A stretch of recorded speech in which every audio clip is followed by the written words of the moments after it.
தனக்கு கீழ் இருக்கிற நபர்களை, தன்னிடத்தில வேலை பார்ப்பவர்களை ஒழுங்காய் கவனிக்கவில்லை என்றாலும் அல்லது அவர்களை வதைப்படுத்தினாலும் மீசானிலே வந்து நிறுத்து பார்ப்பான் அல்லாஹ். சில பேரை பார்க்கிறோம், ஓனர் திமிரை காட்டுகிறான், அதிகாரத்தை காட்டுகிறான், சக்கையா புளிஞ்சி ரத்தத்தை எல்லாம் வாங்கிட்டு கொடுக்கிற சம்பளத்தை பார்க்கிறோம், அநியாயமாயிருக்கும், அவமானப்படுத்துவான், கேவலப்படுத்துவான். இவைகள் அத்துணையும் மீசான் தராசிலே நிறுத்து பார்க்கப்படும் என்று அல்லாஹ் தன் தூதர் மூலமாக பாடம் நடத்துகிறான். மறுமை நாளுக்காக நியாயமான தராசுகளை நாம் ஏற்படுத்துவோம். எவரும் சிறிதளவும் அநியாயம் செய்யப்பட மாட்டார். கடுகின் விதையளவாக இருந்தாலும் நாம் கொண்டு வருவோம். கணக்கெடுப்பதற்கு நாமே போதுமானவன். அஸ்ஸலாமு அலைக்கும் வரஹ்மத்துல்லாஹி வபரகாத்துஹு. கண்ணியம் நிறைந்த எல்லாம் வல்ல ஏக இறைவனின் அடியார்கள, அருள் பொங்கும் ரமலான் மாதத்தின் இறுதி கட்ட நிலையில் நாம் பயணித்து கொண்டிருக்கிறோம். மறுமையில் மனிதனின் நிலை என்கிற தலைப்பில் அதிர்ச்சியூட்டுகிற, திடுக்கிட செய்கிற இறைவனின் விசாரணை மன்றம், நீதிமன்றம் எவ்வாறு அமைந்திருக்கும் என்பது குறித்து தொடர்ச்சியாக நாம் அறிந்து வருகிறோம். நேற்றைய தினம் இறுதியாக அல்லாஹ் நாளை மறுமையில் நன்மைகளையும் தீமைகளையும், நாம் செய்த எல்லா அமல்களையும் மிக துல்லியமான தராசுகளை வைத்து நிறுத்து பார்ப்பான். யாருடைய நன்மையின் தராசின் எடை கனத்து விடுகிறதோ அவர் திருப்திகரமான வாழ்க்கையில் இருப்பார். யாருடைய தீமையின் தராசின் எடை கனத்து விடுகிறதோ அவர் நாசகரமான, அழிவுகரமான வாழ்க்கையிலே இருப்பார் என்று அல்லாஹ் திருக்குரானில் எச்சரிக்கை செய்த அந்த மீசான் என்கிற நிலை மறுமையில் எப்படி இருக்கும் என்பது குறித்தான சில முக்கியமான செய்திகளை அறிந்து கொண்டோம். மறுமையில் விசாரணை தொடர்பான இன்னும் மிக முக்கியமான செய்திகளை நீங்கள் பார்க்க வேண்டும். 20வது அத்தியாயம் 108வது வசனம் அல்லாஹ் பேசுகிறான். யௌமஇதின் யத்தபிஊன தாஇ, அந்நாளில் மனிதர்கள் அழைப்பாளர்களை பின்தொடர்ந்து செல்வார்கள். அழைப்பாளர்கள், வானவர்கள் அழைப்பார்கள், அவர்களை பின்தொடர்ந்து அந்த மனிதன் செல்வான். லா இவஜ லஹு, அந்த நாளில் எந்த கோணலும் இருக்காது. ஏன் செல்கிறோம், எதற்காக செல்கிறோம், எங்களை ஏன் அழைக்கிறீர்கள் என்றெல்லாம் அவன் கேட்கவும் மாட்டான், இவர் சொல்லவும் மாட்டார். சொல்லிவிட்டு அல்லாஹ் சொல்லுகிறான் பாருங்கள்.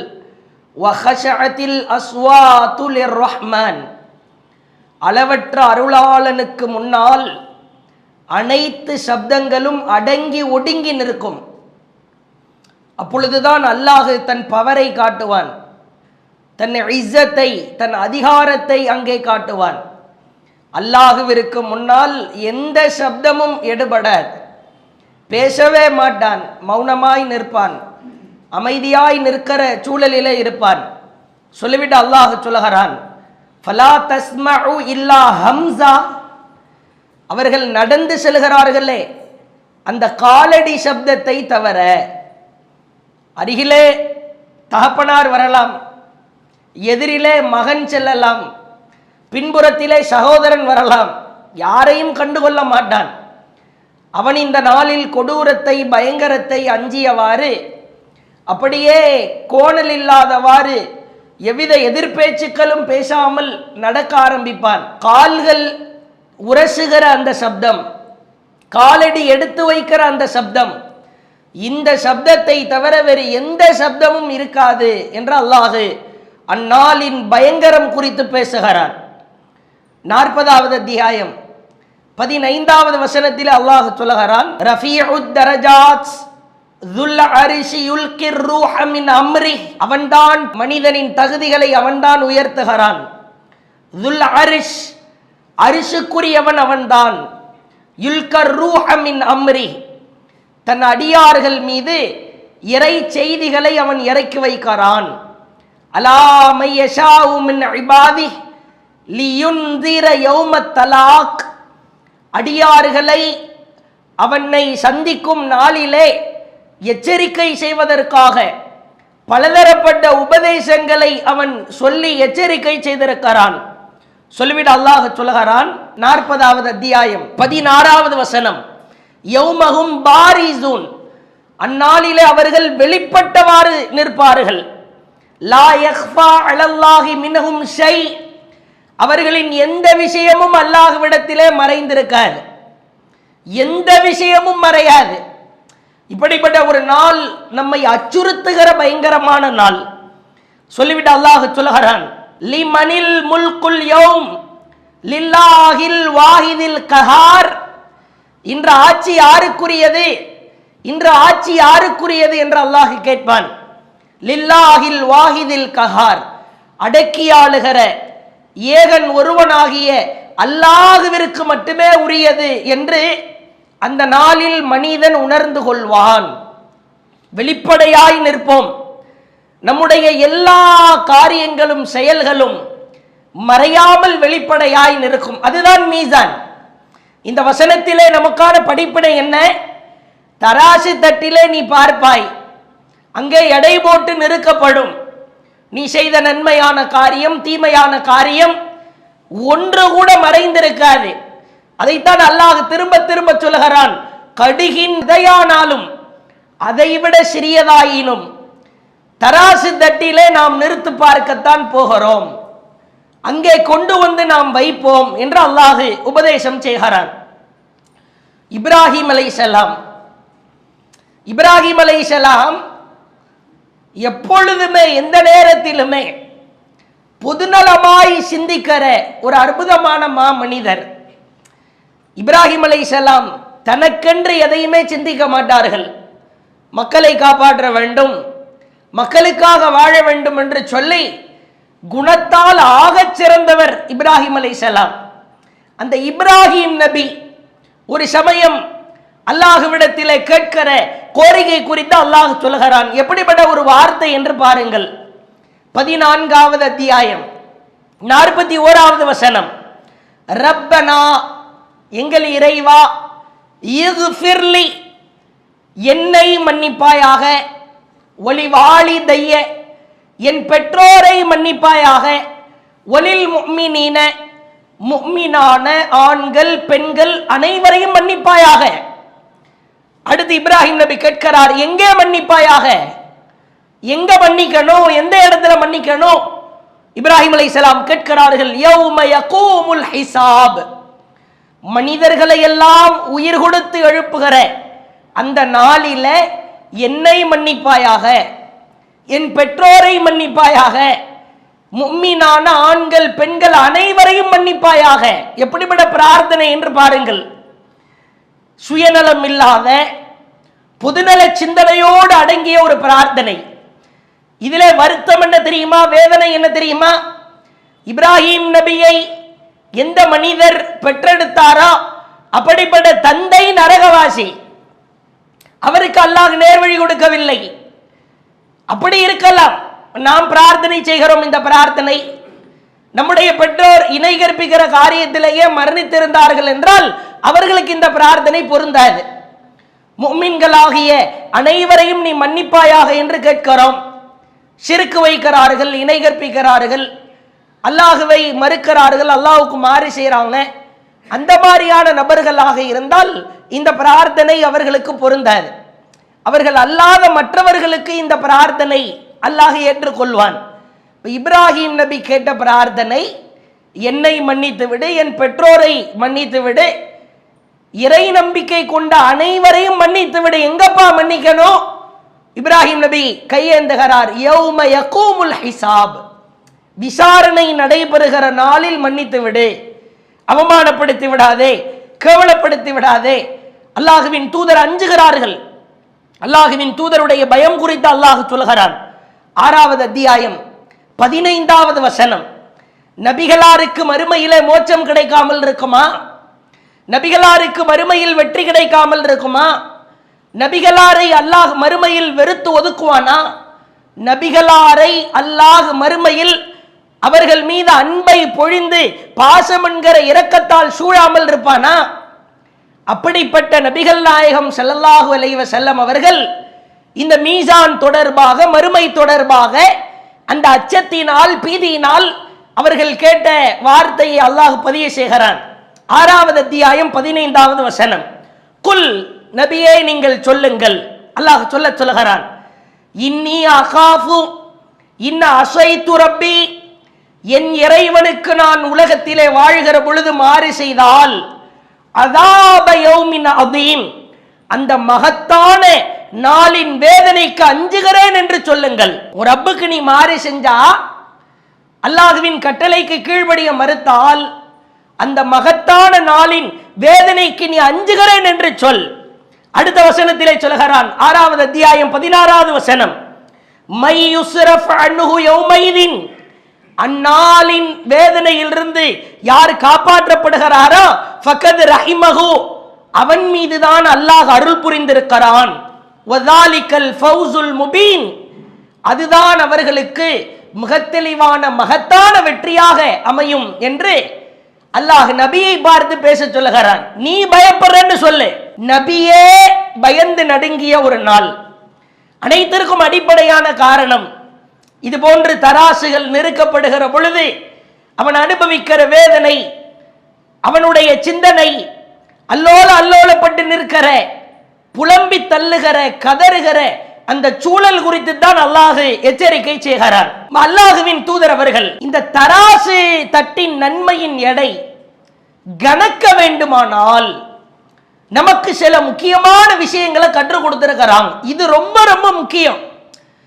நமக்கே தெரியும், தராசு தட்டின் இடப்புறம் கணக்காமல் இருக்க வேண்டுமானால் நன்மையை கணக்க செய்தால் போதுமானது. இடப்புறம் ஆட்டோமேட்டிக்கா இடப்புறம் தானாகவே செயலிழந்து போகும், கனமில்லாமல் போகும். நன்மையை அதிகரிக்க என்ன செய்ய வேண்டும்? நான் சொல்லுகிற சில பட்டியலை நீங்கள் கூர்ந்து கவனியுங்கள். அதிலே ஒரே ஒரு சூத்திரம் அடங்கியிருக்கிறேன், ஒரே ஒரு ஃபார்முலாவை அல்லாஹ் சொல்ல வருகிறான். நன்மையின் எடையை கணப்பதாக இருந்தால் நீ இந்த ஃபார்முலாவை பயன்படுத்தி கொண்டால் போதுமானது. ஒரே ஒரு அடிப்படை தான். அது என்ன அடிப்படை? நான் எடுத்து காட்டுகிறேன். அல்லாஹுவின் தூதர் சொன்னார்கள், மா அஸ்கலஹுன்ன ஃபில் மீசான், மீசானில் உங்களுக்கு எடை கனமாக்கப்பட வேண்டுமானால், நன்மையின் எடை அதிகரிக்க வேண்டுமானால் 5 விஷயங்களை உங்கள் வாழ்க்கையில எடுத்துக்கொள்ளுங்கள். நேற்றை நான் சொன்னதை திரும்பவும் நினைவுபடுத்துகிறேன். லா இலாஹா இல்லல்லாஹ், அல்லாஹு அக்பர், சுப்ஹானல்லாஹ், வல்ஹம்துலில்லாஹ். 4. லா இலாஹா இல்லல்லாஹ், அல்லாஹு அக்பர், சுப்ஹானல்லாஹ், வல்ஹம்துலில்லாஹ். வல் வலது ஸாலிஹு யதவஃபா ஃபயஹ்தஸிபுஹு வாலிதஹு, அல்லாஹ் ஒரு குழந்தையை கொடுக்கிறான். அந்த குழந்தையின் உயிரை விரைவாகவே கைப்பற்றிக் கொள்கிறான். இவன் பொறுமை காக்கிறான். இந்த பொறுமையை இவன் காத்ததற்காக, சபுராலியா இருந்ததற்காக, சகிப்புத்தன்மையின் உச்சத்தில் அல்லாஹ் கொடுத்தான், அல்லாஹ் எடுத்தான் என்கிற அடிப்படையில் வாழ்ந்ததற்காக அந்த தராசு தட்டிலே அவனுக்கு நன்மையின் எடை கணக்கிறது. லா இலாஹா இல்லல்லாஹ், அல்லாஹு அக்பர், சுப்ஹானல்லாஹ், வல்ஹம்துலில்லாஹ். அல்லாஹ்வை புகழ்வதை அல்லாஹ் எதிர்பார்த்து கொண்டே இருக்கிறான். நீங்கள் சற்று ஆழமாக யோசித்து பாருங்கள். நம் கண்களுக்கு முன்னால் கொண்டு வந்து நிறுத்தி யோசித்து பாருங்கள். தராசு தட்டு நெருக்கப்படுகிறது. ஐயோ, ஒரு அல்லாஹ் அக்பர் சொல்லி இருக்கலாமே, அப்பொழுது அந்த வார்த்தையின் விபரீதம் புரியும். ஒரு சுப்ஹானல்லாஹ் சொல்லி இருக்கலாமே, எங்கடா ஒரே இடப்புறத்தின் தீமையின் கனமே மேலேறி சென்று கொண்டிருக்கிறதே, திடீரென்று ஒரு அல்லாஹ் அக்பர் வைக்கப்பட்டால் இங்கே ஏறும். பொதுவாகவே மனிதனுடைய சிந்தனை எப்படி இருக்கிறது? கண்களுக்கு முன்னால் ப்ராஃபிட் கிடைக்கிறதா, லாபம் கிடைக்கிறதா, அனுபவிக்க முடியுமா, அப்பொழுதுதான் அந்த காரியத்தை செய்கிறான். இல்லடா அங்கே வந்து வாங்கிக்கொள், இங்கே எதை விதைக்கிறாயோ அங்கே நீ அறுவடை செய்து கொள்ளலாம் என்று சொன்னால் புரிய மறுக்கிறான். ஆனால் அந்த கனப்பொழுதின் நிகழ்வை தராசு தட்டிலே அவன் பார்க்கலாம். அதே மாதிரி பாருங்க, நாம் திரும்ப திரும்ப திரும்ப பல முறை கேள்விப்பட்ட ஒரு செய்தி தான். ஆனாலும் அல்லாஹ் தராசு தட்டின் நன்மையை கணக்க செய்ய வேண்டுமானால் எவ்வளவு ஆழமாய் இந்த செய்தியை தன் தூதர் மூலமாக எடுத்துச் சொல்கிறான் என்று பாருங்கள். இன்னல்லாஹ சயுஹல்லிசு ரஜுலன் மின் உம்மதி, என்னுடைய சமுதாயத்தில் அல்லாஹ்வுடைய தூதர் சொன்னாங்க, ஃபயன்சுரு அலைஹி 99 சிஜிலா, 99 ஏடுகள் அடங்கிய ஒரு அடியான் வருவான். சிஜில்லம் மிஸ்லும் மத்தல் பஸர், அந்த ஒவ்வொரு ஏடுமே பார்வை எட்டுகிற தூரத்தில் இருக்கும். உதாரணத்திற்கு மனக்கண்களுக்கு முன்னால் சிந்தித்து பாருங்கள். இங்க இருந்து பார்க்கிறோம், வானம் தெரியுது, அப்ப ஏட்டின் அளவு வானத்தின் அளவு இருக்கும். இங்கிருந்து பார்க்கிறோம், மிக நீண்ட நெடிய தூரம் தெரிகிறது. மேற்கு புறம் நீண்ட நெடிய தூரம், கிழக்கு புறம் நீண்ட நெடிய தூரம், வடக்கு தெற்கு பார்வை எட்டுகிற தூரத்தில் இருக்கும் என்றால் ஒரு ஏட்டின் நீளமும் அகலமும் எவ்வளவு? குறிப்பிட்ட ஒரு வரையறைக்குள் கொண்டு வர முடியுமா? மேல பார்த்தா அவ்வளவு உயரமாய் வானம் தெரிகிறது.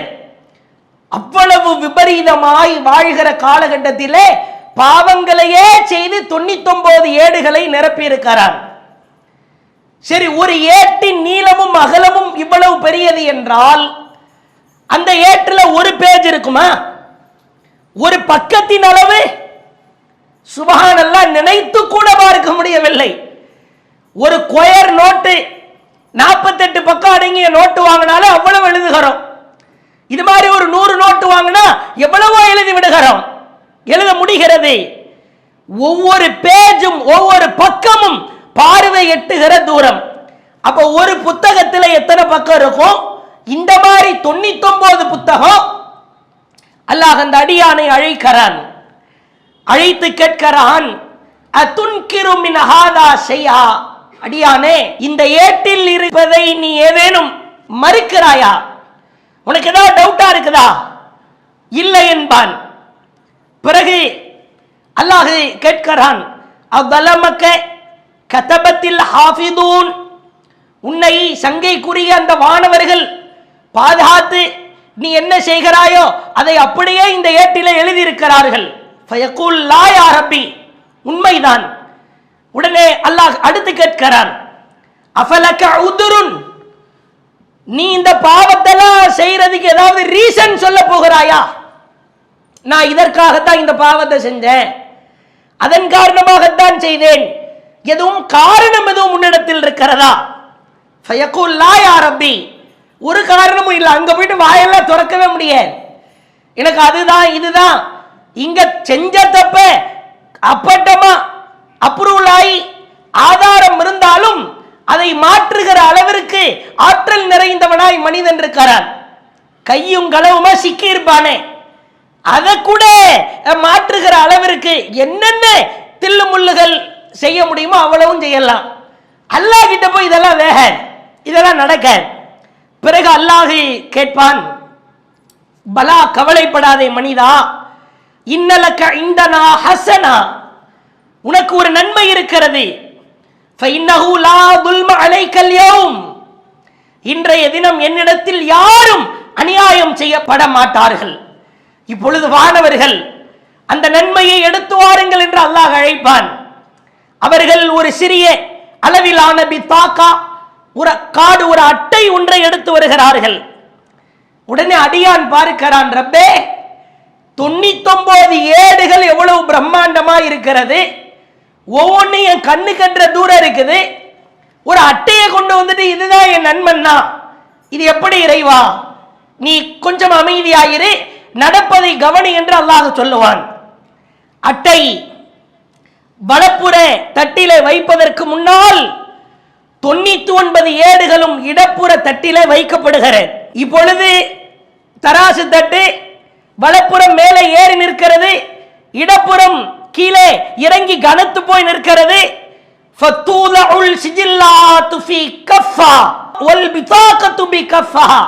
இப்பொழுது அந்த அட்டையை, அந்த பிதாக்காவை மற்றொரு தட்டிலே வைத்த மாத்திரத்திலே ஃபதாஷதி ஷிஜில்லாத் வஸகுலத்தில் பிதாகாத். அப்படி வைத்ததுதான் தாமதம். 99 ஏடுகளும் அப்படியே பரப்பப்பட்டதாய் பறந்து விடுமாம். அடியான் பார்க்கிறான். இப்பொழுது அந்த காடியில என்ன இருக்கிறது? அல்லாஹ் சொல்லுகிறான், அந்த பிதாகாவிலே இருக்கிற வாசகம் அஷ்ஹது அன்லா இலாஹா இல்லல்லாஹ் வ அஷ்ஹது அன்ன முஹம்மதன் அப்துஹு வ ரசூலுஹு. அவனின் தாரக மந்திரம் கலிமா இருக்கிறது.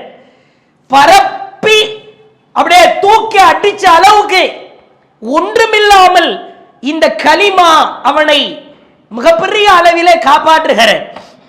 ஃபலா யஸ்குலு மஅ இஸ்மில்லாஹி ஷை. இப்பொழுது அல்லாஹ்வுடைய தூதர் சொன்னாங்க, அல்லாஹ்வின் பெயருக்கு நிகராக, அல்லாஹ்வின் ஏகத்துவ கலிமாவிற்கு நிகராக வேறு எதுவுமே கணத்து விட முடியாது என்று அல்லாஹ்வின் தூதர் சொன்னார்கள். வாயளவிலே சொல்லளவிலே அஷ்ஹது அன்லா இலாஹா இல்லல்லாஹ் என்று இருக்கக்கூடாது. வாழ்க்கை அளவிலே அஷ்ஹது அன்லா இலாஹா இல்லல்லாஹ் என்று இருக்க வேண்டும். நாம் வாழுகிறோம், இந்த கலிமாவோடு நாம் மரணிக்க வேண்டும். மரணிக்கிற தருவாயிலே முஸ்லிமாய் மரணிக்க வேண்டும், ஈமான்தாரியாய் மரணிக்க வேண்டும். இன்றைக்கு ஈமானில் உறுதியாக இருக்கிற நாம், ஏகத்துவவாதிகளாக இருக்கிற நாம், நாளை நம் நிலை என்னவென்று தெரியாத அளவிற்கு நம்முடைய நாடும் நடப்புகளும் நம்முடைய சூழலும் நம்மை தடுமாற வைப்பதை பார்க்கிறோம். ஏகத்துவத்தின் உச்சாணி கொம்பிலே இருக்கிற எத்தனையோ நபர்களை அல்லாஹ் கேவலத்திலே புகுத்தி விட்டான். இந்த கலிமா, அல்லாஹுவை புகழ்ந்த அந்த வார்த்தை மீசானில் மிகப்பெரிய கணத்தை பெற்று தரும். அதே போன்று பாருங்கள், மிக அற்புதமான செய்தி. நூஹ் அலைஹிஸ்ஸலாம் அவர்கள் தன் வாழ்க்கையில் நடந்த சம்பவம் குறித்து அல்லாஹுவின் தூதர் அவர்களுக்கு அல்லாஹ் எடுத்து காட்டுகிறார். ஹதீஸிலே முஸ்னத் அஹ்மதிலே பதிவு செய்யப்பட்டிருக்கிறது. சில நபிமார்களின் வாழ்க்கையில் நடந்தது ரசூலுல்லாஹ்வுக்கு தெரியாது, அல்லாஹ் எடுத்து காட்டுவான். நூஹ் அலைஹிஸ்ஸலாம் மிக வித்தியாசமான ஒரு நபி, ஆச்சரியமூட்டுகிற ஒரு நபி. எந்த நபியின் வருடமோ அவர் வாழ்ந்த காலமோ பெருமளவில் வரலாற்று ரீதியாக இருந்தாலும் நம்மால் உறுதியாய் அக்யூரேட்டாய் சொல்வதற்கு வாய்ப்பில்லை. 950 ஆண்டு காலம் வாழ்ந்தார் என்று அல்லாஹ் சொல்லுகிறான். அப்படிப்பட்ட நூஹ் அலைஹிஸ்ஸலாம், இன்ன நபி அல்லாஹி நூஹா, நூஹ் அலைஹிஸ்ஸலாம் அவர்களுக்கு பம்மா ஹதரத்துல் வஃபாத், அவருடைய மரண தருவாயில் காலலி இப்னிஹி, தன் மகன்களை எல்லாம் அழைக்கிறார். எப்படிப்பட்ட விஷயம் என்று பாருங்கள். நூஹ் அலைஹிஸ்ஸலாம் மௌத்தா போறாங்க, பசங்களை எல்லாம் கூப்பிடுறாங்க, அழைக்கிறார்கள். இன்னி காசுன் அலைக்கல் வசியா, உங்களுக்கு ஆமுருக்கபி இத்னதைன், 2 முக்கியமான கட்டளைகளை வசியத் செய்ய போகிறேன், நன்றாய் காது கொடுத்து கேளுங்கள். நூஹ் அலைஹிஸ்ஸலாம் சொல்றாங்க, ஆமுருக், அதிலே முதலாவது லா இலாஹா இல்லல்லாஹ், லா இலாஹா இல்லல்லாஹ்வை நீங்கள் பற்றி பிடித்துக் கொள்ளுங்கள். சொல்லிவிட்டு நூஹ் அலைஹிஸ்ஸலாம் சொல்கிறார், ஃபைன்ன ஸமாவாதி ஸபஅ வல் அர்தீன ஸபஅ, 7 வானங்கள் 7 பூமியும், லவ் உதியத் ஃபீ கிஃபா, தராசு தட்டின் ஒரு புறத்திலும், வ உதியத் லா இலாஹா இல்லல்லாஹ் ஃபீ கிஃபா, லா இலாஹா இல்லல்லாஹ் தராசு தட்டின் மறுபுறத்திலும் இருந்தால், ரஜஅத் பிஹின்ன லா இலாஹா இல்லல்லாஹ், அந்த 7 வானங்களையும் 7 பூமியையும் லா இலாஹா இல்லல்லாஹ் சுக்குநூறாய் நொறுக்கிவிடும். எங்க கொண்டு போய் இணைக்கிறார்கள் என்று பாருங்கள். அல்லாஹ்வை புகழ்கிற அந்த தாரக மந்திரம் வார்த்தையிலும் வாழ்க்கையிலும் நாம் வாழ்கிற பொழுது நூஹ் அலைஹிஸ்ஸலாம் சொன்ன உபதேசம். அதே மாதிரி நூஹ் அலைஹிஸ்ஸலாம் சொல்கிறார்கள், லவ் அன்ன ஸமாவாதி ஸபஅ வல் அர்தீன ஸபஅ குன்ன ஹல்கத்தன் முபஹமா ஃபஸமத்துஹுன்ன லா இலாஹா இல்லல்லாஹ். அவர் சொல்கிறார், 7 வானங்களும் 7 பூமியும் ஒரு மூடிய வட்டமாயிருந்தால், ஒரு ரவுண்ட் ஷேப்ல ரொம்ப சேஃபா 7 வானமும் 7 பூமியும் ஒரு மூடிய வட்டமா இருக்கிறது. ஃபஸமத்துஹுன்ன லா இலாஹா இல்லல்லாஹ், லா இலாஹா இல்லல்லாஹ் அந்த மூடிய வட்டமாயிருக்கிற 7 வானங்களையும் 7 பூமியையும் ஒன்றுமில்லாமல் நொறுக்கிவிடும். அவ்வளவு பவர் லா இலாஹ இல்லல்லாஹுவிற்கு. பிறகு இரண்டாவது அறிவுரை சொல்கிறார், சுப்ஹானல்லாஹி வ பிஹம்திஹி என்ற அல்லாஹ்வை யார் புகழ்கிறாரோ நன்றாய் கவனிக்க வேண்டும். நூஹ் அலைஹிஸ்ஸலாமுடைய காலம் எவ்வளவு பெரியது, எவ்வளவு தூரமானது. அல்லாஹ்வை புகழ்வதை அங்கிருந்தே அல்லாஹ் கற்றுக் கொடுக்கிறான். நம் சமூகத்திற்கு மட்டும் உரியது என்று நினைக்கிறீர்களா? நூஹ் அலைஹிஸ்ஸலாம் சொன்னார்கள், சுப்ஹானல்லாஹி வ பிஹம்திஹி என்று நீங்கள் அல்லாஹ்வை புகழுங்கள். சொல்லுகிற கட்டளை மகன்களுக்கு. எல்லாவற்றிலும் மேலான ஒரு பிரார்த்தனை அதுதான். அந்த வார்த்தையின் மூலம் படைப்பிற்கு அல்லாஹ் வாழ்வாதார ஏற்பாடு செய்கிறான். பிறகு சொல்லிவிட்டு சொன்னார்கள், இணை கற்பிக்கிற காரியத்திலிருந்தும் பெருமையிலிருந்தும் உங்களை நான் தடுக்கிறேன் என்று நூஹ் அலைஹிஸ்ஸலாம் சொன்ன கட்டளையை பாருகிறோம். லா இலாஹ இல்லல்லாஹ், சுப்ஹானல்லாஹி வ பிஹம்திஹி என்கிற வார்த்தைகள் நூஹ் அலைஹிஸ்ஸலாம் மீசான் தராசில் அது கனமாக்கும் என்று தன் மகன்களுக்கு சொல்லுகிற அற்புதமான அறிவுரை. அதே போன்று பார்க்கலாம், சுப்ஹானல்லாஹி வ பிஹம்திஹி என்கிற இந்த வார்த்தையை ஃபியௌமின் மியத மர்ரா 100 முறை யார் சொல்கிறாரோ, வலவ் கானத் மிஸ்ல ஜபதில் பஹர், அவர் செய்த பாவம் கடலின் நுரையளவு இருந்தாலும் அல்லாஹ் மன்னிக்கிறான். கடல் நுரையளவு நம்மளால பாவம் செய்ய முடியுமா? வாய்ப்பு இருக்கிறதா? அட, கடல் இருக்கிற வரைக்கும் கடல் நுரை இருக்கும். ஒரு அலை இன்னொரு அலையோடு மோதுகிற பொழுது, கடலிலே சீற்றம் ஏற்படுகிற பொழுது நுரைகள் தள்ளத்தான் செய்யும். அல்லாஹ் என்ன சொல்ல வருகிறான்? மனிதா, உன்னால் கடல் நுரையளவிற்கு பாவம் செய்ய முடியாதுதான். ஆனால் நீ சுப்ஹானல்லாஹி வ பிஹம்திஹி என்று என்னை புகழ்ந்தால், ஒருவேளை ஒரு பேச்சுக்கு நீ கடல் நுரையளவு பாவம் செஞ்சாலும் அதை நான் மன்னிக்கிறேன். அல்லாஹ்வின் தூதர் சொன்னார்கள், மன் கான ஹீன யுஸ்பிஹ் வ ஹீன யும்சி, காலையிலும் மாலையிலும் சுப்ஹானல்லாஹி வ பிஹம்திஹி என்று யார் சொன்னாரோ, அல்லாஹ்வின் தூதர் சொல்லுகிற வார்த்தையை பாருங்கள், லம் யஅதி அஹதுன் யௌமல் கியாமா பி அஃதல மிம்மா ஜா பிஹி, மறுமை நாளிலே இதைவிட சிறந்த வார்த்தையை அவர் கொண்டு வந்திருக்கிறதுக்கு வாய்ப்பே இல்லை. இதைவிட ஒரு சூப்பரான டாப்பான ஒரு சிறப்பிற்குரிய அமலை அவர் மறுமையில் எடுத்து வருவதற்கு வாய்ப்பே இல்லை. சொல்லிவிட்டு சொன்னார்கள், இல்லா ஹதுன் கால மிஸ்லமா கால் அவு ஜாத அலை, அது போன்ற வார்த்தையை எடுத்து வந்தவரை தவிர, அல்லது அதைவிட அதிகமான வார்த்தையை சொன்னவரை தவிர, மறுமையில் மிக முக்கியமான பங்களிப்பை பெற்று தருகிற வார்த்தை சுப்ஹானல்லாஹி வ பிஹம்திஹி. அடுத்து பாருங்கள், அல்லாஹ்வின் தூதர் சொல்லுகிற வார்த்தை சஹீஹ் முஸ்லிமிலே பதிவு செய்யப்பட்டிருக்கிறது. வல்ஹம்துலில்லாஹ், அல்ஹம்துலில்லாஹ் என்று யார் சொல்லுகிறாரோ, தம்லஉல் மீசான், மீசானில் அதற்கு நிகரான கணம் வேறு எந்த வார்த்தைக்கும் இல்லை.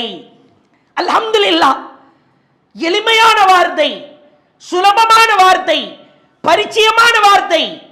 அல்ஹம்துலில்லாஹ் என்று நீங்கள் சொன்னால் மீசானில் அதுதான் கனமிக்கது. அடுத்து அல்லாஹ்வுடைய தூதர் சொன்னாங்க, வ சுப்ஹானல்லாஹ் வல்ஹம்துலில்லாஹ், சுப்ஹானல்லாஹ் வல்ஹம்துலில்லாஹ் யாரு சொல்றீங்களா, தம்லானி அவு தம்லவு மா பைன ஸமாவாதி வல் அர்ல், வானத்திற்கும் பூமிக்கும் இடைப்பட்ட அளவு இந்த வார்த்தையின் நன்மை நிரப்பிவிடும் தராசு தட்டை. சுப்ஹானல்லாஹ் வல்ஹம்துலில்லாஹ், அல்ஹம்துலில்லாஹ் மீசானிலே கணக்க செய்கிற வார்த்தை. அதே மாதிரி பாருங்க, அல்லாஹ்வுடைய தூதர் சொன்னாங்க, அடுத்து மீசானை கணக்க செய்கிற மிக முக்கியமான அமல் ஹஸ்லத்தானி, 2 விஷயங்கள் இருக்கிறது.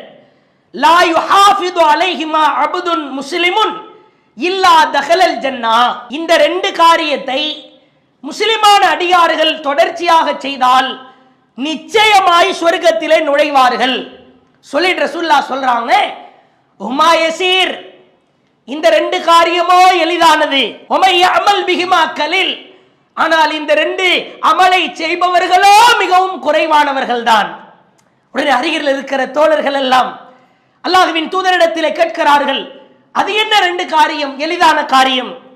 அல்லாஹ்வுடைய தூதர் சொன்னாங்க, யுஸப்பிஹு ஃபீ துபரி குல்லி ஸலாத்தி அஷரா, ஒவ்வொரு கடமையான தொழுகை முடிந்ததற்கு பிறகு சுப்ஹானல்லாஹ் அஷரா 10 தடவை, வ யஹ்மது அஷரா அல்ஹம்துலில்லாஹ் 10 தடவை, வ யுகப்பிரு அஷரா அல்லாஹு அக்பர் 10 தடவை, சுப்ஹானல்லாஹ் 33 தடவை, அல்ஹம்துலில்லாஹ் 33 தடவை, அல்லாஹு அக்பர் 33, பிறகு லா இலாஹ இல்லல்லாஹ் வஹ்தஹு லா ஷரீக லஹு லஹுல் முல்கு வ லஹுல் ஹம்து ஹுவ அலா குல்லி ஷைஇன் கதீர். இப்படி 100 தடவை ஓத வேண்டும் என்று இருக்கிறேன். சுப்ஹானல்லாஹ் 33, அல்ஹம்துலில்லாஹ் 33, அல்லாஹு அக்பர் 34, 100 தடவை என்றும் இருக்கிறேன். இது ரொம்ப டிஃபரண்டான ஒரு செய்தி. சுப்ஹானல்லாஹ் 10 தடவை, அல்ஹம்துலில்லாஹ் 10 தடவை, அல்லாஹு அக்பர் 10 தடவை சொன்னா அல்லாஹ்வுடைய தூதர் சொன்னாங்க, ஃபதாலிக 50 வ 100, 5 நேர தொழுகையில் நீங்கள் சொன்னால் எத்தனை எண்ணிக்கை வரும் நபி தோழர்களை சொல்லுங்கள் என்று கேட்கிறார்கள். கேள்வி, ஒரு வக்துக்கு 10 10 10 30 தடவை சொல்கிறாய், 5 வக்துக்கு சொன்னா எவ்வளவு கவுண்ட் வரும்? 5 × 30 150. நபி தோழர்கள் சொன்னார்கள், 50 வ 100, 150 தடவை வரும் அல்லாஹ்வின் தூதரே. ரசூலுல்லாஹ் சொல்றாங்க, சுப்ஹானல்லாஹ், 50 வ 100 பில் லிசான், உன் நாவினால் சொன்னது 150, வ 1500 ஃபில் மீசான், ஆனால் மீசானிலே அது 1500 மடங்கு. நாக்கால சொன்னது 150. ஒரு நாளைக்கு மீசானிலே அது கணக்கெழுதப்படுவது 1500 மடங்கு. எவ்வளவு முக்கியமான செய்தி என்று பாருங்கள். பிறகு இரண்டாவது, 2 விஷயத்தில் அலட்சியமா இருக்கிறாங்க, ரெண்டுமே எளிதானதுதான் என்றார்கள்.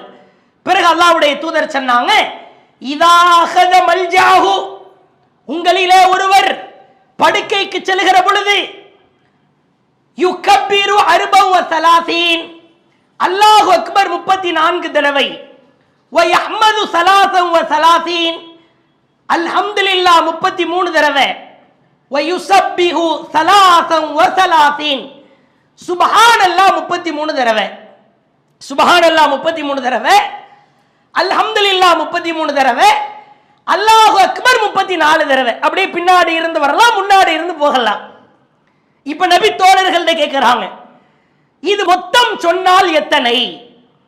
ஃபதாலிக 100, சுப்ஹானல்லாஹ் 33, அல்ஹம்துலில்லாஹ் 33, அல்லாஹு அக்பர் 34, டோட்டலா கூட்டினால் பிளஸ் செய்தால் 100 வரும். அல்லாஹ்வுடைய தூதர் சொன்னாங்க, ஃபதாலிக 100 பில் லிசான், நீ நாவினால் சொன்னதோ 100, வ 1000 ஃபில் மீசான், மீசானிலே அது 1000 மடங்கு. எவ்வளவு முக்கியமான செய்தி என்று பாருங்கள். தொழுகை முடிகிறது, மொபைலை எடுத்து பார்க்கிறான். நீ என்ன நாட்டின் மினிஸ்டரா அல்லது முதலமைச்சரா? அப்படி என்ன தலைவோர காரியம்? எப்படி போதையை உட்கொண்டால் அடிமையாகி மனிதன் சின்ன பின்னமாகுவானா, அதை விட இன்றைக்கு செல்போன் போதை. நீங்கள் பார்க்கலாம், இவனுக்கு எந்த மெசேஜும் வந்திருக்காது, எந்த கால்ஸும் வந்திருக்காது, ஆனாலும் டச் பண்ணி லாக் எடுத்து பார்ப்பார். ஒரு கருமமும் வரலையே, அதை எதுக்கு நீ பார்க்கிறாய்? அடிமையாகி விட்டான். ஒரு நாளைக்கு மனிதன் மொபைலை ஒன்றுமே நோட்டிபிகேஷன் மெசேஜ் எதுவுமே இல்லாம 200 தடவைக்கு மேல் பார்வையிடுகிறானாம், ஒண்ணுமே செய்தி இல்லாமலே. அறிவியல் உலகம் சொல்லுகிறேன். தொழுது முடிக்கிறான், சலாம் கொடுக்கிறான், உடனே லாக் எடுக்கிறான். இந்த மொபைல் போன்கள் இல்லாத காலகட்டத்திலே அல்லாஹ் நம்மை வாழச் செய்திருக்க கூடாதா என்ற ஒரு ஏக்கம். அறிவியல் உலகம் இது பல நன்மைகளை தருகிறது தான். தொழுகை முடிகிறது, எழுந்து ஓடுகிறார். எங்கே போகிறாய்? மீசானிலே கணக்க வேண்டாமா? உன் நன்மையின் அமல்கள் அதிகரிக்க வேண்டாமா? எங்கே செல்கிறாய்? பார்க்கிறோம், படுக்கைக்கு செல்கிறோம், போன உடனே பிளாட் ஆகிறது தான். சுபஹானல்லாஹ் 33 தடவை, அல்ஹம்துலில்லாஹ் 33 தடவை, அல்லாஹு அக்பர் 34 தடவை ஓதினால் மீசானில் தராசு தட்டு கணக்கும் என்று அல்லாஹுவின் தூதர் சொன்னதற்கு பிறகும் அலட்சியமாயிருக்கலாமா? அதை நம் வாழ்க்கையில் செயல்படுத்தாமல் இருக்கலாமா? அட, இது முக்கியமான ஒரு இடம். தராசு தட்டுல நன்மையின் எடை கணத்தால் மட்டும்தான் அடுத்த பார்த்தே. அவ்வளவு முக்கியமான இடம். 10 தடவை தொழுகை முடிகிறது. 10 தடவை ஓத முடியாதா? வெறும் 10 தடவை. நீ 33 தடவை ஓது. மொத்தமா 100 தடவைகள் அந்த திக்ருகளை நீ செய்யலாம். அதுவும் முடியவில்லையா? அவசரமாய் செல்கிறாயா? வேலை இருக்கிறதா? வெறும் 10 தடவை என்ன முடியுமா? முடியாதா? அழகாய் செய்ய வேண்டிய அமல்கள். இப்ப நபி தோழர்களுக்கு கடுமையான ஒரு கடுப்பாயிருச்சு, டென்ஷன் ஆகுறாங்க. என்ன அல்லாஹுவின் தூதரே, ரெண்டுமே ரொம்ப எளிமையாக இருக்குத, இதை செய்ய மாட்டேன் என்கிறார்களே, என்ன காரணம்? ரீசன் ரசூலுல்லாஹ் சொல்றாங்க. யா ரசூலல்லாஹ், கைஃபஹுமா யஸீர், நீங்க சொன்ன ரெண்டுமே ரொம்ப சிம்பிளா இருக்கிறது. ஒமை அமல் பிஹிமா கலீல், அப்புறம் எதுக்கு பல பேர் இதை செய்ய மறுக்கிறாங்களே? ஏன்? அல்லாஹ்வுடைய தூதர் சொன்னாங்க, யஅதி அஹதகும் யானி ஷைத்தான் ஃபி மனாமிஹி, ஒரு மனிதன் தூங்க செல்கிற பொழுது ஷைத்தான் அவன் அருகிலே வந்து வயுனவ்விமுஹு கப்ல அன் யகூலுஹு, அதை சொல்வதற்கு முன்னால் அவனை தட்டி கொடுத்து தடவி கொடுத்து தூங்க வைத்து விடுகிறான். நம்மால படுக்கும் போதெல்லாம் வாட்ஸ்அப் எல்லாம் பார்ப்பாரு, இன்ஸ்டாகிராம் எல்லாம் பார்ப்பாரு, ஃபேஸ்புக்க ஒரு ஸ்க்ரோல்லாம் பண்ணுவாரு. அப்ப வரைக்கும் கண்ணு பிரைட்டா தான் இருக்கும். லாக் பண்ணிட்டு வச்ச உடனே ஷைத்தான் வந்துருவான். அந்த கேடுகட்ட வந்து டக்குன்னு தூங்குடா, காலையில போகணும்ல, கடைக்கு போகணும்ல, வேலை இருக்குது இல்ல, ஷைத்தான் உங்களை தூங்க வைத்து விடுவான். ரசூலுல்லாஹ் என்ன சொல்றாங்க? நீ ஒவ்வொரு இரவிலும் இதை சொல்லாமல் நீ உறங்கினால் ஷைத்தான் உன்னை ஜெயிக்கிறான். ஷைத்தானை ஜெயிக்க விடலாமா? அடுத்து அல்லாஹ்வுடைய தூதர் சொன்னாங்க, வயாதிஹி ஃபி ஸலாத்திஹி, தொழுகை முடிந்ததற்கு பிறகு ஃபயுதக்கிருஹு ஹாஜ்ஜத்தன் கப்ல அன் யகூலஹா, ஷைத்தான் வந்து உனக்கு அந்த வேலை இருக்குதே, இங்கிட்டு சீக்கிரம் போணுமே, அந்த வேலையை அப்படியே போட்டுட்டு வந்துட்டியே, இப்படியே சொல்லிக்கிட்டே இருப்பான். தொழுகை முடிந்தவுடன் ஓடி விடுவான். காரணம் அதுதான். அல்லாஹ்வுடைய தூதர் சிம்பிளா என்ன சொல்ல வர்றாங்க? சொல்லாததுக்கு காரணம் ஷைத்தானுக்கு கட்டுப்படுகிறாய். பல பேர் தொழுகைக்கே பார்க்க முடியவில்லை, அது தனி. ஷைத்தான் நம்மை மிகைக்கிறான். நம் மீசான் மிகைக்க வேண்டுமானால் அந்த கேடுகட்டவனை நாம் நம் அருகில விடலாமா? இது ஒரு முக்கியமான விஷயம். அதே மாதிரி பாருங்க, அல்லாஹ்வின் தூதர் சொல்லுகிற அற்புதமான செய்தி சஹீஹ் புகாரியில் 2853வது செய்தியாக பதிவு செய்யப்பட்டிருக்கிறது. கால நபி ஸல்லல்லாஹு அலைஹி வஸல்லம், அல்லாஹ்வின் தூதர் சொன்னார்கள், இந்த மீசானில் கணக்க செய்கிற காரியம், மனி தபஸ ஃபரஸன் ஃபீ சபீலில்லாஹ், ரொம்ப அற்புதமான செய்தி. அல்லாஹ்வின் பாதையிலே ஒருவர் அல்லாஹ்வின் மீதும் அவனுடைய வாக்குறுதி மீதும் நம்பிக்கை கொண்டு இறைவனின் பாதையில் ஒரு குதிரையை கட்டி வைப்பவர், அல்லாஹ்வுக்காக கொடுக்கிறார், அல்லாஹ்வின் வாக்குறுதியை நம்புகிறார், அல்லாஹ்வை உறுதியாக நம்பி இருக்கிறார், அல்லாஹ்விற்காக உலகத்திலே வாழ்கிறார், குதிரையை கட்டி போடுறார். இந்த குதிரை அல்லாஹ்வுக்காகத்தான், போர்க்களத்துக்காக பயன்படுத்த போகிறேன், மார்க்கத்தை வளர்ப்பதற்காக பயன்படுத்த போகிறேன் என்று அந்த குதிரையை கட்டி போடுகிறார். ரசூலுல்லாஹ் சொல்றாங்க, ஃபஇன்ன ஷிபஅத்தன் வரியத்தன் வரௌஸஹு வபௌலஹு ஃபி மீசானிஹி யௌமல் கியாமா, சொல்லுகிற வார்த்தையை பாருங்கள். அல்லாஹ்விற்காகவென்று நம்பிக்கை வைத்து அல்லாஹ்வின் வாக்குறுதியை உண்மை என்று நம்பி அந்த குதிரையை கட்டி போட்டாரே, அவருக்கு அந்த குதிரைக்கு போடுகிற தீனி, அதற்கு புகட்டுகிற தண்ணீர், அந்த குதிரை போடுகிற சாணம், அந்த குதிரை கழிக்கிற சிறுநீர், வரௌஸஹு வபௌலஹு ஆகிய அனைத்தும் ஃபி மீசானிஹி யௌமல் கியாமா, மறுமையில் நன்மையின் தட்டில் அல்லாஹ் நிறுத்தி பார்ப்பான். சுப்ஹானல்லாஹ். குதிரை போடுற சாணம், குதிரை கழிக்கிற சிறுநீர், அந்த குதிரைக்கு நாம் வைக்கிற தண்ணீர், அதற்கு போடுகிற சாப்பாடு, அதை கட்டி போடுறியா அந்த கயிறு, அல்லாஹ்விற்காக வென்று நீ வழங்கி விட்டதற்கு பிறகு அல்லாஹ் உனக்கு கொடுக்காமல் இருப்பானா? எல்லாமே மறுமையில வந்து நிற்கும்.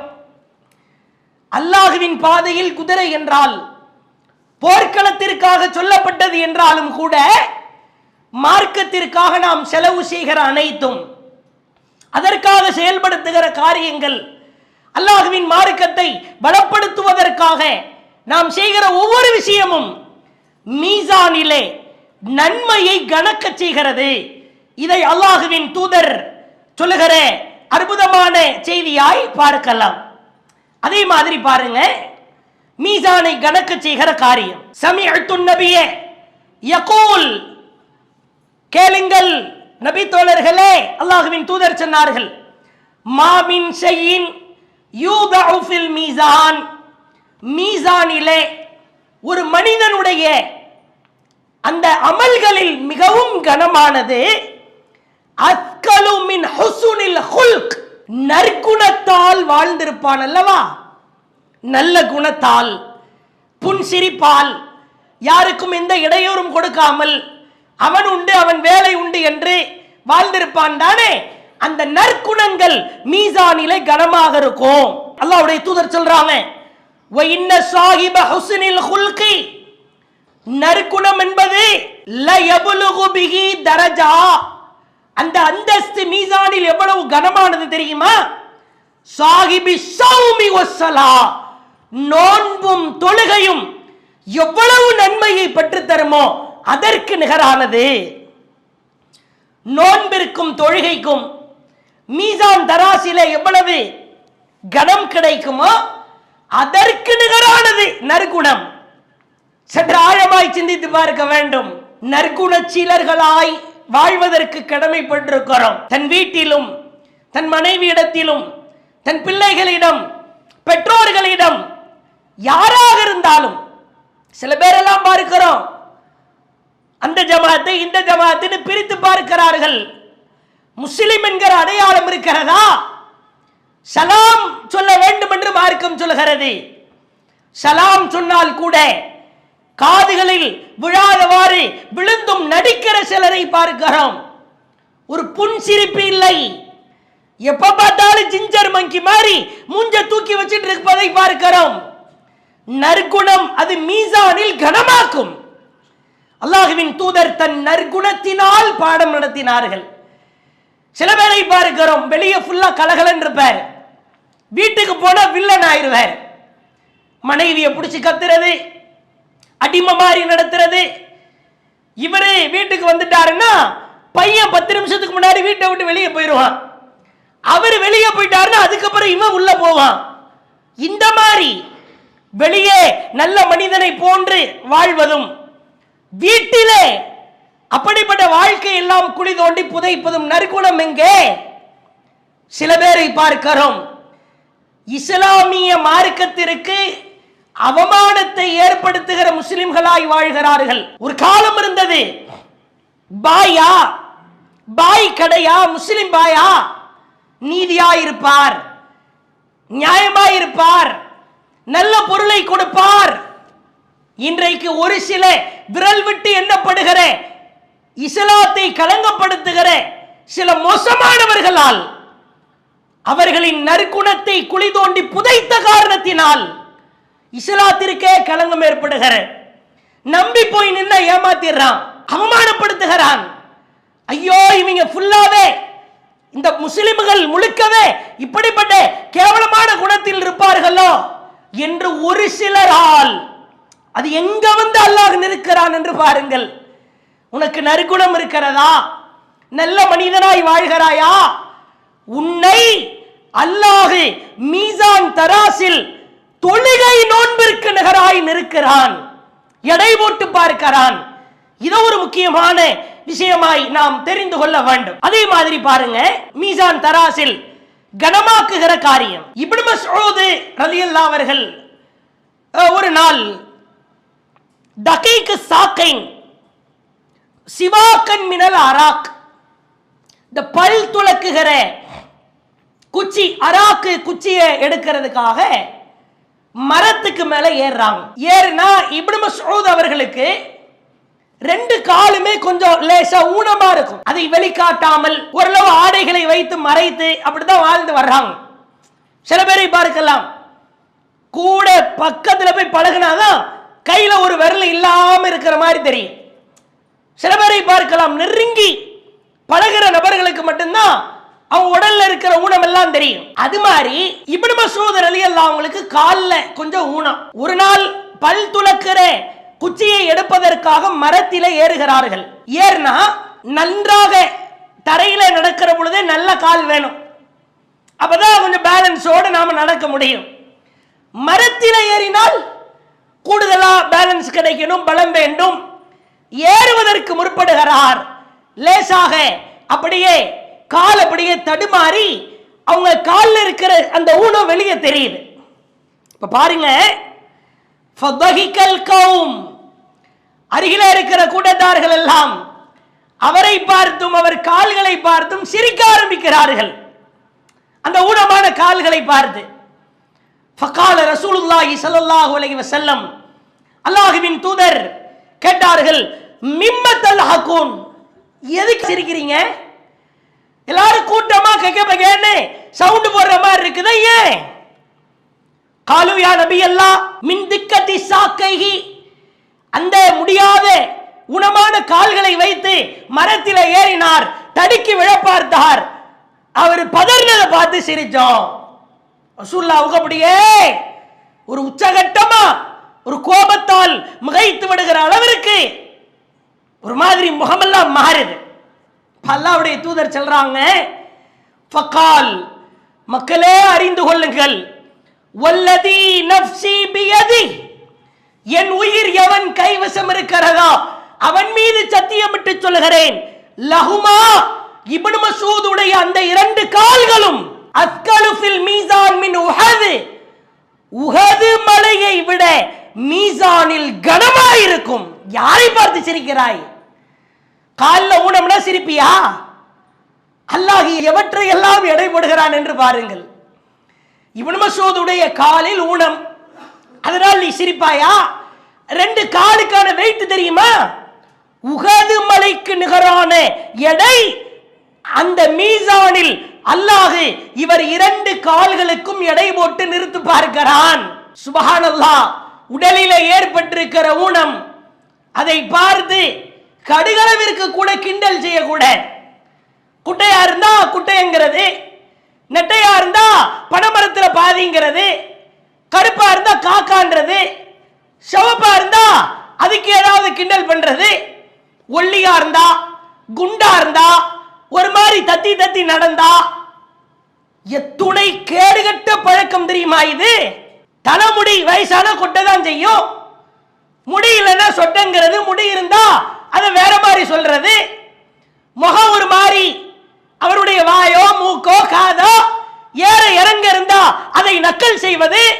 யாரை பார்த்தும் ஏளனமாய் நினைக்காதே, அவமானப்படுத்தாதே.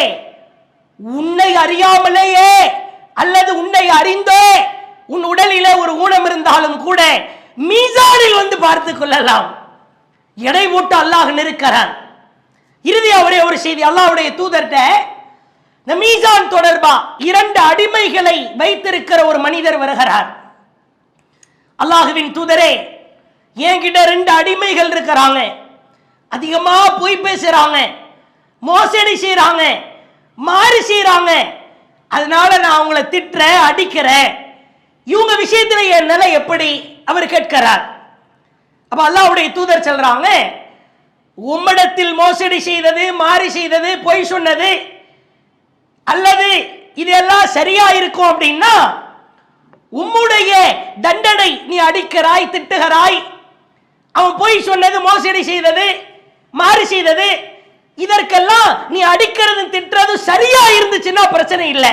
ஒருவேளை நீ அடிக்கிறது திட்டுறது இந்த ரெண்டும் அவன் மோசடி செய்வது, மாறி செய்வது, பொய் சொல்வது, அந்த விஷயங்களை எல்லாம் விட கடினமாய் அதிகமாய் இருக்கும் என்று சொன்னால் அல்லாஹ் எடை போட்டு நிறுத்து பார்க்கும் போது உன்னை விசாரிப்பான். பதறுகிறார். என்னடா இது? பொய் சொல்லுகிறார், மாறி செய்கிறார், எனக்கு கட்டுப்பட மறுக்கிறார், நான் அடிக்கிறேன், திட்டுறேன். நீ செய்கிற காரியம் அவர்கள் செய்கிற காரியத்தை விட அதிகமாக இருக்கும் என்றால் அல்லாஹ் எடை போட்டு நிறுத்து பார்ப்பான்னு சொன்னவுட பதற ஆரம்பிக்கிறார். அந்த இடத்திலேயே கதறி கதறி அழ ஆரம்பிக்கிறார். அல்லாஹ்வுடைய தூதர் ஒரு வசனத்தை ஓதி காட்டுறாங்க. மறுமை நாளுக்காக நியாயமான தராசுகளை நாம் ஏற்படுத்துவோம். எவரும் சிறிதளவும் அநியாயம் செய்யப்பட மாட்டார். கடுகின் விதையளவாக இருந்தாலும் நாம் கொண்டு வருவோம். கணக்கெடுப்பதற்கு நாமே போதுமானவன் என்கிற வசனத்தை ஓதி காட்டுகிறார்கள். கதறுகிறார், துடிக்கிறார். எழுந்த அல்லாஹ்வின் தூதரிடத்தில் வருகிறார். யா ரசூலல்லாஹ், எனக்கான நிலை மறுமையிலே எப்படி இருக்கும் என்று சொல்லிவிட்டீர்கள். உங்களுக்கு முன்னால் உங்களை சாட்சியாக்கி சொல்கிறேன், இந்த 2 அடிமைகளை நான் விடுதலை செய்து விட்டேன். இன்னும் அந்த அடிமை எனக்கு வேண்டாம். தனக்கு கீழ் இருக்கிற நபர்களை, தன்னிடத்தில் வேலை பார்ப்பவர்களை ஒழுங்காய் கவனிக்கவில்லை என்றாலும் அல்லது அவர்களை வதைப்படுத்தினாலும் மீசானிலே வந்து நிறுத்து பார்ப்பான் அல்லாஹ். சில பேரை பார்க்கிறோம், ஓனர் திமிரை காட்டுகிறான், அதிகாரத்தை காட்டுகிறான், சக்கையா புழிஞ்சி ரத்தத்தை எல்லாம் வாங்கிட்டு கொடுக்கிற சம்பளத்தை பார்க்கிறோம், அநியாயமாயிருக்கும். அவமானப்படுத்துவான், கேவலப்படுத்துவான். இவைகள் அத்துணையும் மீசான் தராசிலே நிறுத்து பார்க்கப்படும் என்று அல்லாஹ் தன் தூதர் மூலமாக பாடம் நடத்துகிறான். இன்னும் ஏராளமான செய்திகள் இருந்தாலும் ரத்தின சுருக்கமாய் சொல்லி இருக்கிறோம். மீசானின் தராசை கணக்க செய்ய அல்லாஹ்வை புகழ வேண்டும். நீங்க எல்லாத்தையும் கோர்த்து பாருங்க. லா இலாஹ இல்லல்லாஹ், அஷ்ஹது அன் லா இலாஹ இல்லல்லாஹ் வ அன்ன முஹம்மது ரசூலுல்லாஹ், சுப்ஹானல்லாஹ், அல்ஹம்துலில்லாஹ், அல்லாஹு அக்பர், இவைகள் அத்துணையும் தான் கணமிக்கிறது. அடே, உனக்கு மீசானிலே நன்மையின் எடை கணக்க வேண்டுமா? என்னை புகழ், என்னை புகழ்ந்து கொண்டே இரு. இந்த சூத்திரத்தை, ஃபார்முலாவை நம் வாழ்க்கையிலே கடைபிடிக்க ஆரம்பித்தால் மீசானின் தராசு, நன்மையின் தராசு உச்சபட்சமாய் கணக்கும் என்று கேட்டுக்கொண்டு, மிக முக்கியமாக அந்த சுவர்க்கத்திற்குள் நுழைவதற்காக மனிதன் பாடாய்ப்படுகிற ஒரு தருணம், பாதிக்கப்பட்ட நிலையிலே சுவர்க்கத்திற்கு செல்கிற ஒரு தருணம், அல்லாஹ்வின் நீதி விசாரணையில் மிக முக்கியமான மறுமையின் நிலை குறித்து இன்ஷா அல்லாஹ் நாளைய தினம் தொடர்ச்சியாய் அறிந்து கொள்வோம். வாஹிர் தஅவானா அல்ஹம்துலில்லாஹி ரப்பில் ஆலமீன். இஸ்லாம் மற்றும் சமுதாய செய்திகளை அறிந்து கொள்ள தமிழ்நாடு தௌஹீத் ஜமாஅத் யூடியூப் பக்கத்தை உடனடியாக சப்ஸ்கிரைப் செய்து கொள்ளுங்கள். மேலும் பெல் பட்டனையும் கிளிக் செய்து கொள்ளுங்கள்.